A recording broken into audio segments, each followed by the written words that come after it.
नमस्कार दोस्तों, मैं राजकुमार मौर्य प्रखर इंडिया यूट्यूब चैनल में आपका स्वागत है।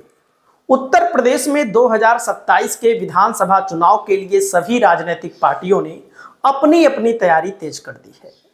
आज की इस वीडियो में आपको बताने जा रहे हैं समाजवादी पार्टी के कौन कौन से ब्राह्मण नेता हैं जिनका टिकट लगभग कन्फर्म माना जा रहा है, यानी कि समाजवादी पार्टी जिनको विधानसभा का चुनाव लड़ाएगी।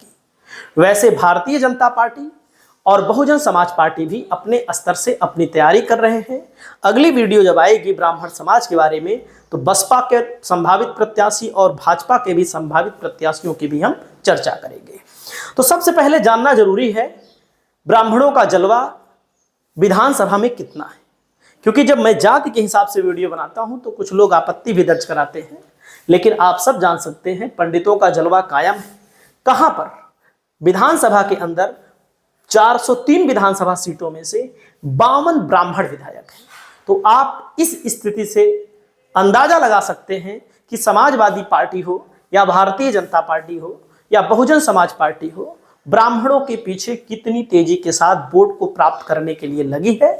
और वर्तमान में 52 में 46 ब्राह्मण विधायक भारतीय जनता पार्टी के हैं, 5 समाजवादी पार्टी के हैं, लेकिन 5 में तो 3 बीजेपी के साथ चले गए। मनोज पांडे, राकेश पांडे, विनोद चतुर्वेदी, 3 विधायक अभी जब राज्यसभा का चुनाव हुआ था 2024 के लोकसभा के चुनाव के पहले, वे बीजेपी के साथ चले गए, लेकिन 5 जीते थे। वहीं पर मैं आपको बताना चाहूंगा कांग्रेस के केवल और केवल 1 विधायक है। वहीं पर आगे हम बढ़ते हैं दोस्तों। यहां पर एक आंकड़ा हम आपको दिखा रहे हैं, सोर्स है दोस्तों लोक नीति का। CSDS का सर्वे क्या कहता है, जैसे किस जाति का वोटर किस तरफ ज्यादा है, यह बहुत जानना बहुत जरूरी है। आप सब जानते हैं कि जैसे जाति लिखा गया है यहां पर, अगड़ी जातियां, अगड़ी जातियों में दोस्तों ये परसेंटेज में आंकड़ा लिखा गया है जो आपके सामने दिख रहा है परसेंटेज में। अगड़ी जातियों में एनडीए को, एनडीए का मतलब भारतीय जनता पार्टी के गठबंधन को, 79% लोगों ने बीजेपी को वोट दिया। अगड़ी जातियों में लगभग 80% आप मान सकते हैं। 15 से 16% इंडिया गठबंधन को वोट मिला, क्योंकि कहीं कहीं पर इंडिया गठबंधन ने जब श्रवण प्रत्याशी उतार दिया था, अगड़ी जातियों का प्रत्याशी उतार दिया था, तो वहां पर प्रभाव देखने को मिला थोड़ा बहुत। बीएसपी को दोस्तों 1% मिला, अन्य को 4% मिला। तो आप समझ सकते हैं अगड़ी जातियां बीजेपी के पक्ष में हैं, इनका रुझान बीजेपी की तरफ ज्यादा है। वहीं पर यादव मतदाताओं की बात करें तो 42% इंडिया गठबंधन को वोट मिला। यादव में इंडिया गठबंधन मतलब समाजवादी पार्टी और कांग्रेस के गठबंधन को, और 15% एनडीए को मिला। ये जो दोस्तों दिया गया आपके सामने यूपी का आंकड़ा है। 15% एनडीए को भी मिला, बीएसपी को 2% मिला और अन्य को 1% मिला, क्योंकि कहीं कहीं पर समाजवादी पार्टी ने भी यादव बिरादरी के हिसाब से, यादव को ही नहीं चाहता है यादव कि अदर ओबीसी को टिकट दे तो ज्यादा से ज्यादा वोट मिले, इसीलिए कुछ यादव भी बीजेपी के साथ गए। कुर्मी और कोयरी जो पहले बहुत ज्यादा जाता था दोस्तों, यहां पर CSDS का आंकड़ा कहता है 61% अभी भी बीजेपी को वोट गया है, 34-35% यहां पर इंडिया गठबंधन को वोट आया है। तब देखिए इंडिया गठबंधन को केवल अभी 34 से 35% वोट आया है और बीएसपी को केवल 2% गया है, अन्य को 3% गया है। अन्य पिछड़ी जातियां, अन्य पिछड़ी जातियों में दोस्तों अति पिछड़ी जातियां आती हैं। अति पिछड़ी जातियों में जैसे आप समझ सकते हैं निषाद हैं, कुम्हार हैं, लोहार हैं, बढ़ई हैं, नाई हैं, चौरसिया हैं, चौहान हैं, बहुत सारे लोगों का नाम भी मैं नहीं ले पा रहा हूं। 59% अभी भी बीजेपी के साथ गया और 34% यहां पर समाजवादी पार्टी के साथ आया। बीएसपी को केवल 3% मिला, अन्य को 4% मिला। जाटव वोटर दोस्तों एनडीए को 24% गया, इंडिया को 25% गया और यहां पर इन बीएसपी को 44% गया, अन्य को 7% गया। गैर जाटो दलित जातियां, गैर जाटो का मतलब पासी, वाल्मीकि, धोबी, इसे बोलते हैं गैर जाटो, और भी हैं, रावत भी लिखते हैं कहीं कहीं पर। तो गैर जाटो में दोस्तों एनडीए को 29%, इंडिया गठबंधन को 56%, बहुत ही टर्निंग पॉइंट यही था, आप समझ सकते हैं। और बीएसपी को 15%, अन्य को 1%। मुस्लिम समाज का वोट एनडीए को केवल 2% गया और इंडिया को 92% गया, बीएसपी को 5% गया, अन्य को 1% गया। तो कहने का मतलब एक वोटिंग पैटर्न है। तो अब हम चलते हैं दावेदारों पर। दोस्तों दावेदारों में मैं जो नाम बता रहा हूं, सबसे पहला नाम मैं यहां पर बता रहा हूं, संतोष पांडे जी हैं। लम्हुआ विधानसभा के विधायक रह चुके हैं 2012 में। 2012 के बाद समाजवादी पार्टी ने 2017 में चुनाव लड़ाया, हार गए। 2022 में चुनाव लड़ाया, हार गए।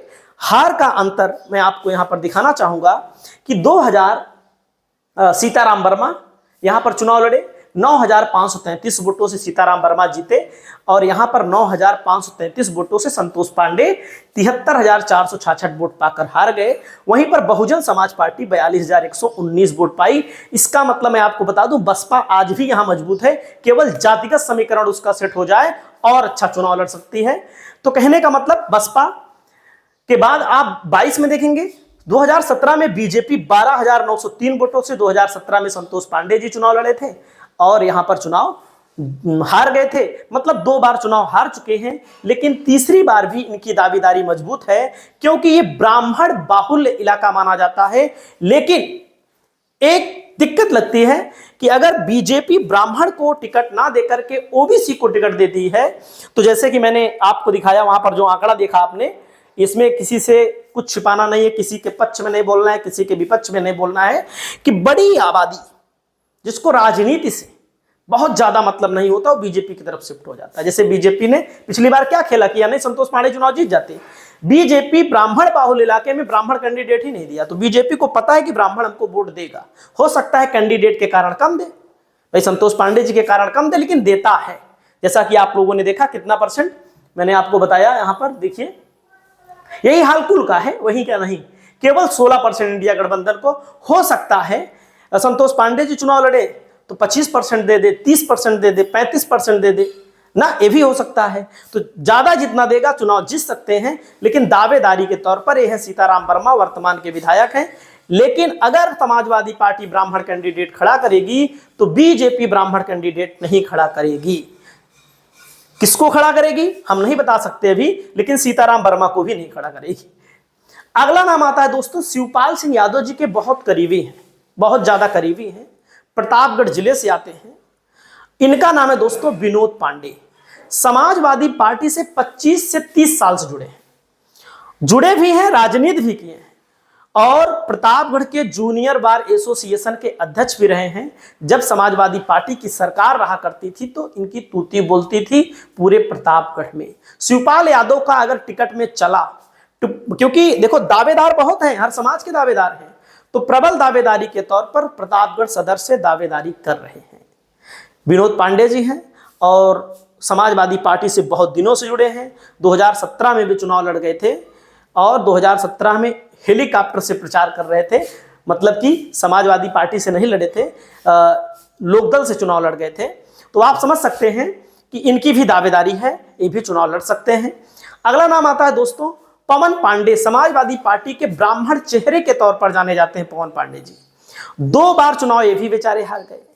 समस्या वही है जो संतोष पांडे जी के साथ, वही समस्या इनके भी साथ है, और जीतना हारना जनता के हाथ में, आप सब जानते हैं, हमको कुछ कहना नहीं है कोई जीतेगा कि हारेगा, और किसी की भविष्यवाणी मैं नहीं कर रहा हूं। लेकिन एक ईमानदार नेता के तौर पर समाजवादी पार्टी के लिए जाने जाते हैं।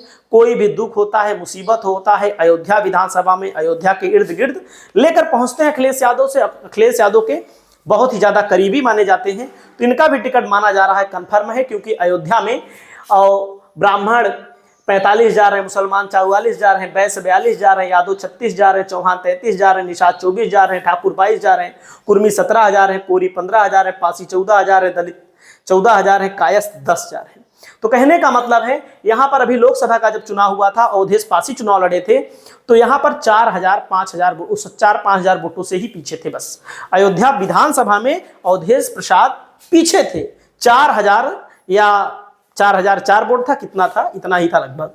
तो यहां पर देख सकते हैं आप लोग, यहां पर वर्तमान के जो विधायक हैं दोस्तों, वेद प्रकाश गुप्ता जी हैं, वर्तमान के भारतीय जनता पार्टी के विधायक हैं, अयोध्या के 2 बार चुनाव जीत गए। एक बार 50,000 प्लस वोटों से चुनाव जीते थे, दूसरी बार जब पवन पांडे इन्हीं के खिलाफ लड़े तो 19,000 वोटों पर आ गए।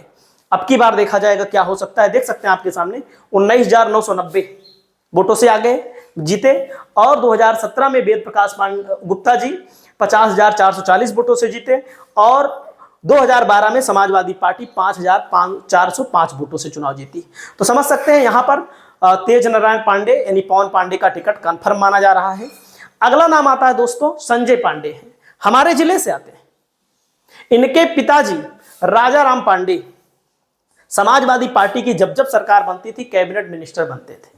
और कैबिनेट मिनिस्टर के अलावा हमारे गांव में, व्यक्तिगत मैं बता रहा हूं अपने गांव में, हमारे गांव में पहले के जमाने में रास्ता नहीं थी। रास्ता मतलब ना सड़कें नहीं थी। समाजवादी पार्टी के इस विधायक ने, इस नेता ने, हमारे गांव में सड़क नहीं थी।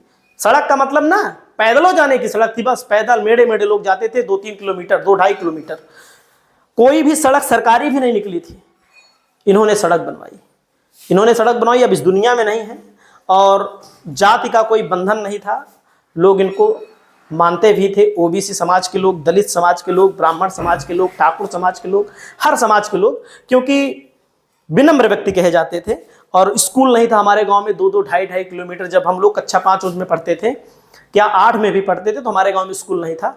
तो इनके पिताजी ने ही बनवाया था, ये सच्चाई है। उसके बाद किसी ने काम किया तो हमारे यहाँ राजकुमार पाल जी है, थोड़ा सा काम किए, और उसके अलावा कोई हमारे यहाँ काम नहीं किया। हमारा गांव सबसे पिछड़ा था, तो पिछड़ा था, काम किया इसलिए नहीं बोल रहा हूँ, वाकई में प्रबल दावेदारी है। विश्वनाथगंज विधानसभा से समाजवादी पार्टी ने 2022 में टिकट दिया था, 2 बार टिकट दिया, 2 बार काट दिया। इससे समाजवादी पार्टी बुरी तरह से विश्वनाथगंज में चुनाव हार गई।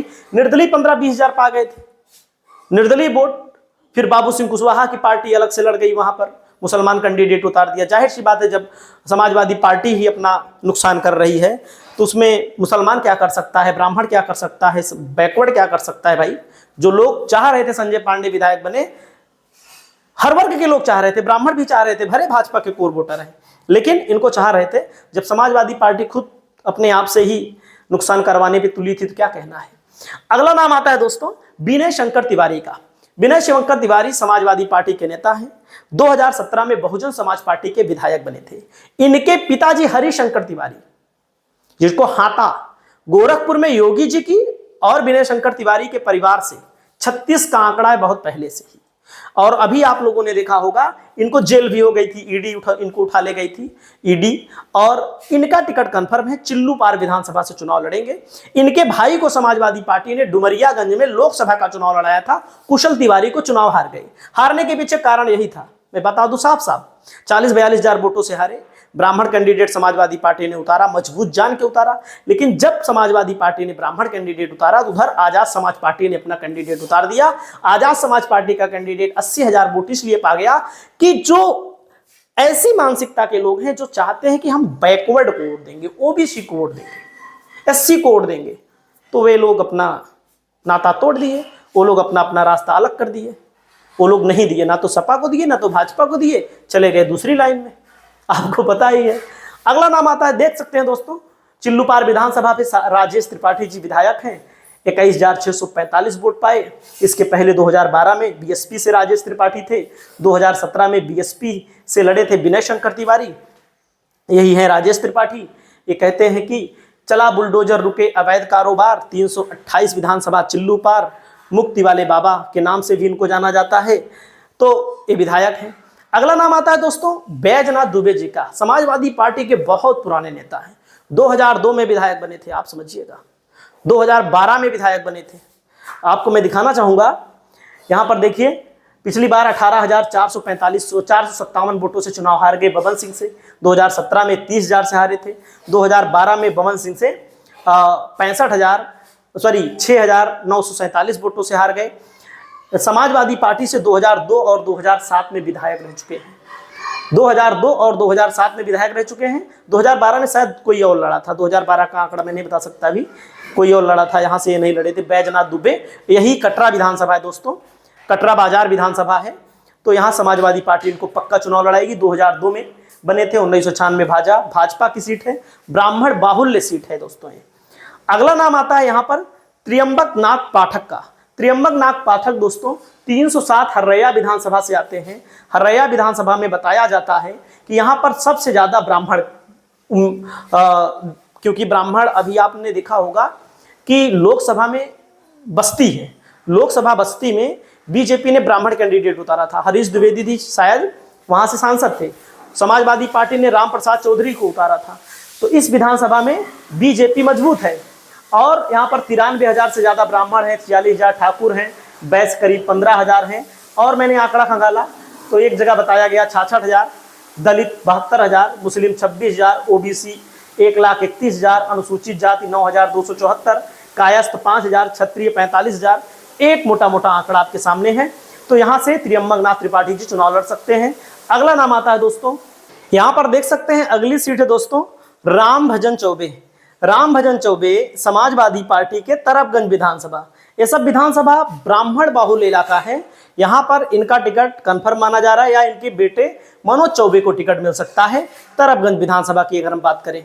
तो अगला नाम आता है दोस्तों वरिष्ठ नेता भगत राम मिश्रा, जो कैसरगंज से लोकसभा का चुनाव लड़े थे बृजभूषण शरण सिंह के खिलाफ। मान लीजिए बृजभूषण शरण सिंह के बेटे के खिलाफ चुनाव लड़े थे।